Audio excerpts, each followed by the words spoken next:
Stay cool here, brother. Eagle, we think they'll be eagle feather. Spiritually, we think when we bring the artifacts back, we're bringing the person back home. It's very touching, because for us, having a person put on the costume, that becomes the person. My name is Samuel Fayuant. I'm a member of the Tohono O'odham Nation in southern Arizona. I currently work for the Culture Affairs Tribal Historic Preservation Office, and it has given me the opportunity to come into New York and start working on repatriation of our sacred items from the American Museum of Natural History in New York. The Division of Anthropology houses an extensive collection of ethnographic material from all over the country. The Cultural Resources Office oversees all repatriation activities for the American Museum of Natural History. Generally speaking, repatriation is returning something or someone to its country or community of origin. NAGPRA is the acronym for the Native American Graves Protection and Repatriation Act, and this was federal legislation passed in 1990 that provides a process by which human remains and cultural items can be repatriated or returned to federally recognized tribes, Native Hawaiian organizations, and lineal descendants. In any given year, we can consult with 30 to 100 tribes. Like the Tohono O'odham, repatriation always starts with the exchange of information because communities need to know what a museum has before it can make any decisions on repatriation. And then tribes and Native Hawaiian organizations can submit repatriation requests at their discretion. When I first got involved with the repatriation, my boss gave me a copy of a book called New Trails in Mexico by Carl Lumholtz. Carl Lumholtz was a Norwegian explorer and naturalist, and he conducted several expeditions throughout the American Southwest and northern Mexico. And he conducted some time among the Tohono O'odham people in 1909 and 1910. He collected hundreds of items from them, and he recorded much of that detail in his field notebook that we have here, as well as his subsequent publication. Many of the items in the Tohono O'odham's claim can be traced to Carl Lumholtz, and so the information that we have about his time among them is essential. Everybody thought, since he is Norwegian, that he took everything back to a museum in Norway. I started talking to a friend of mine who's an archaeologist, and he said, I saw those Lumholtz artifacts, then they're at the American Museum of Natural History in New York. So in 2018, the Tohono O'odham Nation Repatriation Office submitted a request for a list of all Papago ethnographic material. Papago is an outdated term for the Tohono O'odham, but it's a term that's commonly used in museum records because that's the name it had at the time it was acquired. Out of the items that Lumholtz bought from the O'odham, we identified 107 items that were associated with the Vikita ceremony.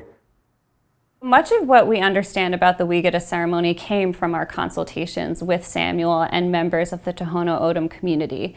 We understand that it was called the Great Harvest Festival as well as the Prayer Stick Festival, and it happened around once every 4 years to bring the rain necessary for a successful harvest and to ensure order in the world.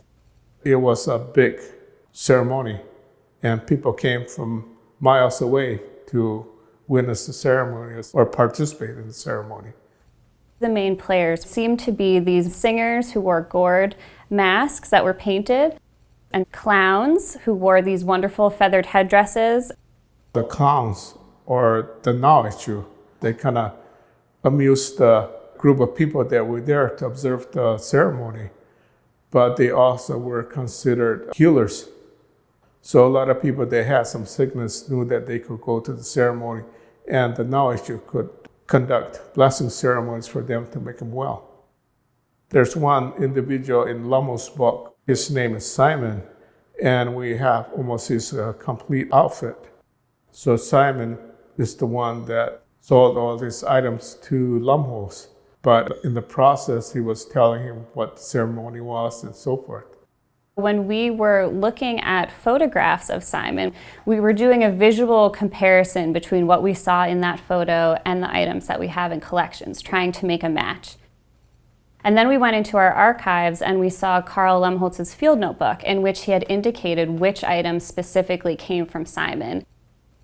There are turkey feathers, hawk feathers, all different kinds of birds reflected in these pieces. I was really amazed by the cocoon rattles that were used for the ankle and wrist pieces. Little cocoons that were sewn by moths and then filled with pebbles in order to make a rattling noise.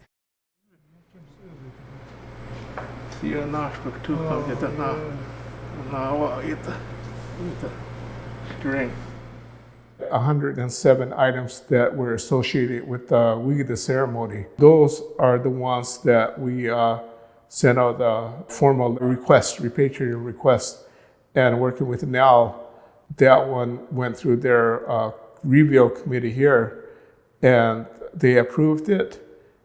So that's 107 items that we're going to take back. The new guys that came in with me, new men that came in with me today to box up the artifacts, they were really, amazed at seeing them the first hand. So even just collecting the feathers, it took a long process to do that, to collect all the feathers and then even putting them together. The last time that the Vikita ceremony took place in the community of Santa Rosa or Gallachi district was back in 1945. And unfortunately, the ceremony went away.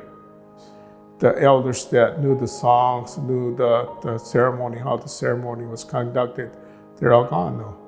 So right now, some of the younger people, they probably don't have a clue as to what the ceremony was about or what it even looked like. So I think bringing everything back, that's going to give them an opportunity. Back in the day, the museums, when they hired people to go out and they dug up sites on our reservation and so forth, unfortunately, that was that sad history about it. But nowadays, they now have respect for our ancient villages, our cultural sites, our remains and so forth, and they have more understanding and that type of mentalities in the past now. Repatriation is very powerful. You could see how important it was for these items to go back to Arizona. Working with the Tohono O'odham was just a great pleasure, and so we were very pleased to be a part of that. A lot of people say that since the sacred artifacts are in museums, maybe that's why we're having a lot of disruption around the villages or the tribe, That's why we're not healthy and so forth, So to bring the items back, it helps us out, Gives us the healing, from all these negative things going around us. So I think that way it'll help us out in the long run too.